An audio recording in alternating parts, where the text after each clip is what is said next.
La introducción me robó la primera línea. Iba a hablarles del alcalde de Bogotá en Colombia y fue él quien dijo: es increíble que sepamos tanto sobre un buen hábitat para los gorilas de montaña, sepamos tanto sobre un buen hábitat para los tigres siberianos, pero apenas sepamos nada sobre un buen hábitat urbano para el Homo sapiens. Y eso es exactamente lo que voy a tratar hoy. En primer lugar, les contaré brevemente la historia de mi vida. Me licencié como arquitecto en los años 60, me formé en los años 50. La gran cosa en ese momento era un nuevo modernismo donde nos enseñaron una forma completamente nueva de construir ciudades. No íbamos a construir ciudades como las conocemos. Las ciudades eran malas, pero lo bueno eran los edificios independientes. Las calles y las plazas eran malas, pero lo bueno eran los parques y el césped. Así que se introdujo una forma completamente nueva de construir ciudades y estábamos muy animados y entusiasmados. Y además, ahora la planificación urbana se hacía sobre maquetas y en la escuela de arquitectura aprendimos a movernos sobre los objetos y bingo, esta es una buena ciudad. Me apresuré a salir de la escuela de arquitectura en los años 60 a punto de hacer todas estas cosas fantásticas que había sido informado y enseñado, y luego me casé con un psicólogo.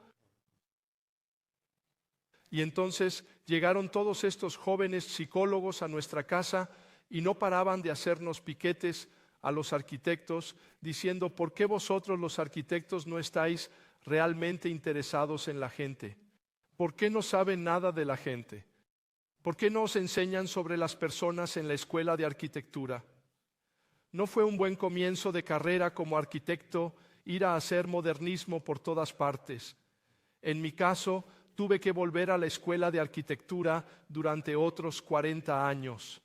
¿Y qué estudié allí? Realmente empecé a estudiar algo que era prácticamente desconocido en ese momento, porque todo lo que sabíamos sobre las ciudades y el buen ambiente para el Homo sapiens fue desechado por los modernistas. Decían: ahora la situación es completamente nueva, tenemos una nueva persona, el hombre moderno, y todo lo que era para el hombre antiguo no se aplica al hombre nuevo, todo debe ser diferente. El plano de la ciudad debe ser diferente, el barrio debe ser diferente, la arquitectura debe ser diferente, todo debe ser diferente. Y que esta nueva forma de pensar tuviera alguna influencia en la calidad de vida de la gente no se discutía y nadie lo sabía. Y para contar lo que realmente estaba estudiando era: si tomas un objeto aquí y esto es forma, y si piensas que esto es arquitectura, no es arquitectura, es escultura. Pero la arquitectura es en realidad la interacción entre la vida y la forma. Y aunque es muy fácil estudiar la forma, en realidad es mucho más complicado estudiar la vida y la interacción entre forma y vida. Las formas influyen enormemente en nuestra manera de utilizar las ciudades, en nuestra manera de vivir. Todo esto no se sabía en aquella época. Hice algunos libros y, para mi sorpresa, estos libros están ahora en todo el mundo, y para mí me dice que hay una enorme hambre de conocimiento acerca de lo que es bueno hábitat para el Homo sapiens. Ahora podría seguir contándoles lo que sucedió más adelante. Tuve el privilegio de que varias ciudades me pidieran que fuera a probar nuestras teorías y nuestra investigación en la vida real.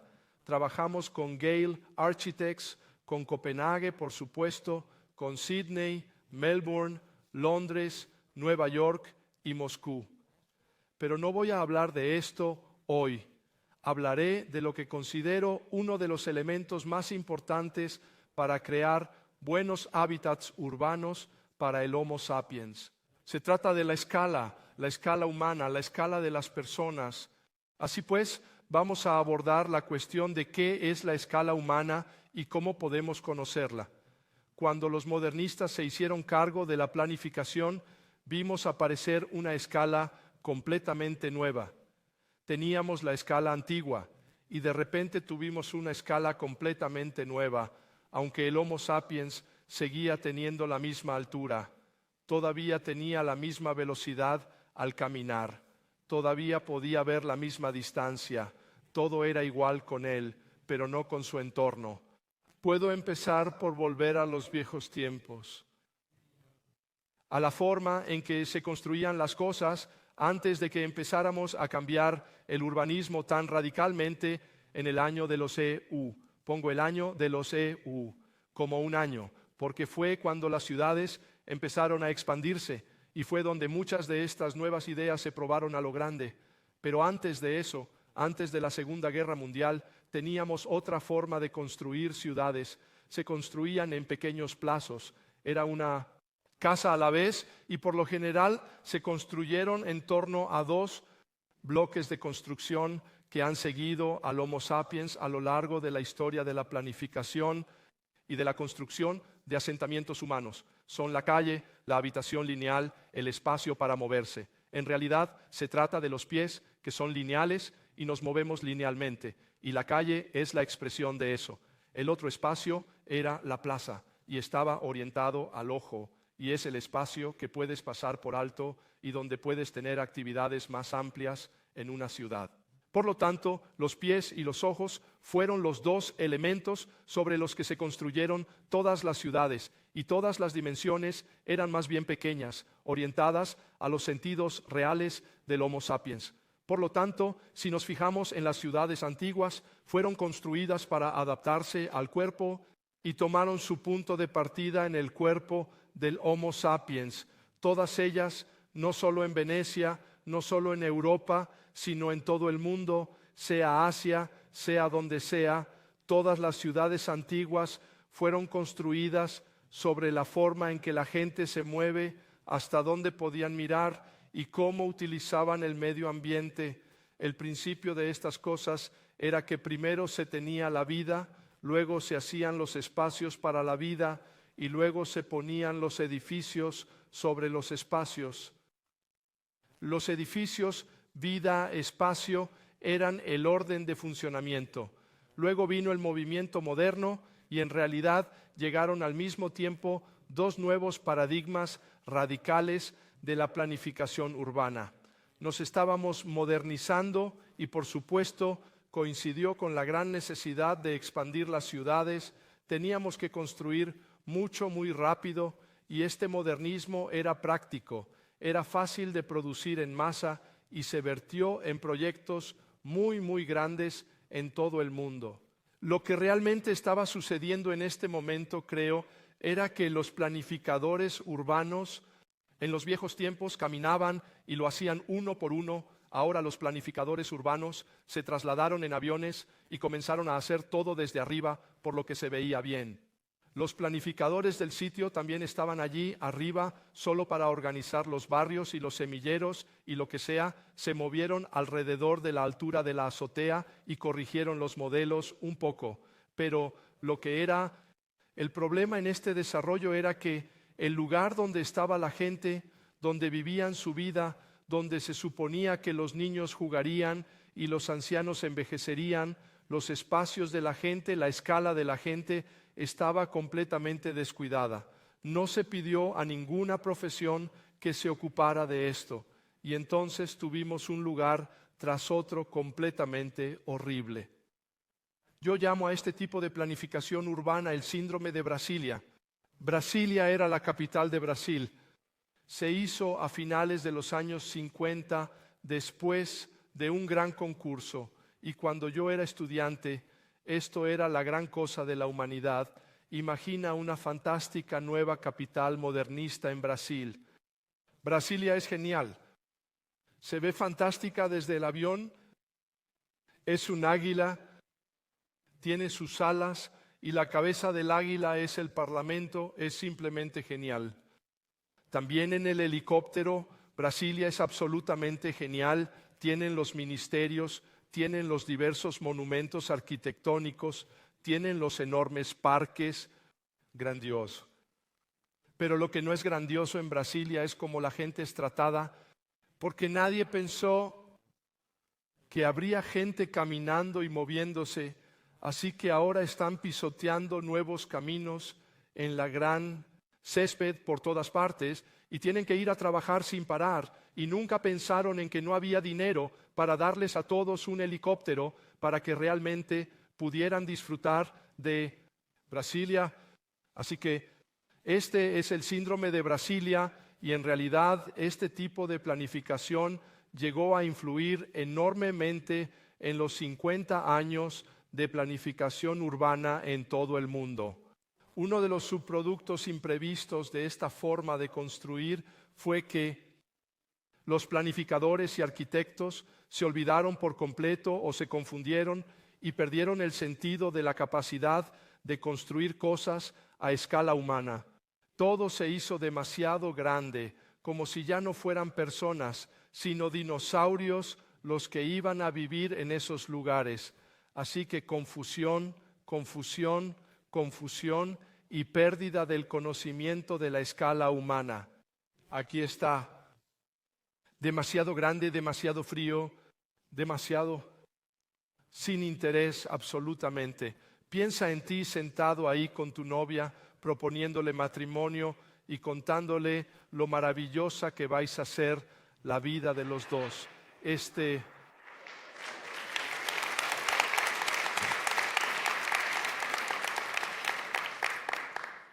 el puerto de Copenhague en algún lugar, no te diré dónde.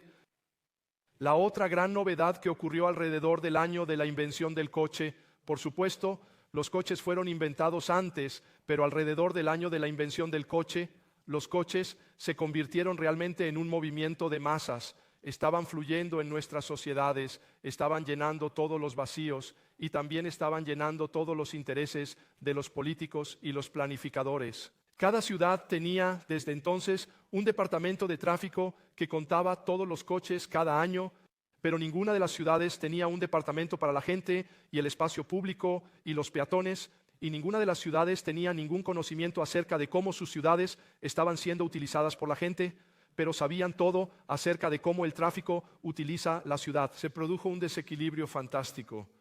Además, los coches y la afluencia de coches, más el sentido de la escala, porque cuando el tráfico se movía necesitaba mucho espacio, grandes dimensiones, y cuando el tráfico estaba estacionado también necesitaba grandes dimensiones, grandes espacios. Y además había otra fuente de confusión: la velocidad de los coches. Antiguamente, cuando nos movíamos por las ciudades como peatones, lo hacíamos a 5 kilómetros por hora, y a esa velocidad las dimensiones eran reducidas, se podían ver todos los detalles, a la gente, el entorno se volvía muy interesante y personal. Pero ahora empezamos a tener un entorno de 60 kilómetros por hora por todas partes, y tienes grandes espacios para que puedas maniobrar a 60 kilómetros por hora, tienes grandes señales para asegurarte de que puedes verlas, y no había detalles ni gente. Ese se convirtió en el mundo que construimos en los últimos 50 años. Entonces, aquí estamos. Dubái. El pequeño hombre de allí está mirando el modernismo y la invasión de coches combinados y se pregunta: ¿es esto lo que podemos hacer para tener un buen entorno urbano para el Homo sapiens? Ahora les llevaré a otro lugar. Ahora estamos en Copenhague, en una pequeña zona de casas adosadas, edificios de 2 pisos y medio en Copenhague. Y lo interesante de esta zona es que mirándola desde el avión carece completamente de interés, es aburrido, y bajando en el helicóptero y pasando por encima, oh mi querido, es aburrido.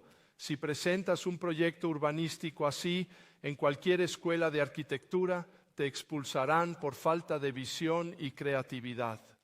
Pero lo interesante de esta zona es que entre los edificios reúne todas las cualidades que se pueden soñar en una zona de viviendas. Tenemos 12 criterios de calidad para el paisaje humano y aquí se cumplen a la perfección. Y aquí la gente está sentada pasando un buen rato y están tan ocupados pasando un buen rato que se olvidan de que no se ve aplastante desde el aire o desde el helicóptero.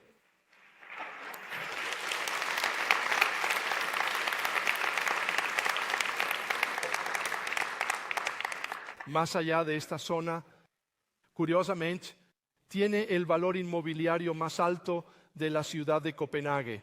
Se trata del lugar más caro donde se puede vivir. Y más interesante aún es, esta zona tiene la mayor concentración de familias de arquitectos en Dinamarca. Así que mi conclusión de los estudios y todas estas reflexiones es que la escala más importante de todas es la escala de las personas, la ciudad a la altura de los ojos y la ciudad a 5 kilómetros por hora. Si puedes hacer la escala del plano de la ciudad y la escala del plano del sitio, está bien. Pero, por el amor de Dios, si no tienes energía para las 3 escalas, haz la escala de personas. Es, con diferencia, la más interesante e importante.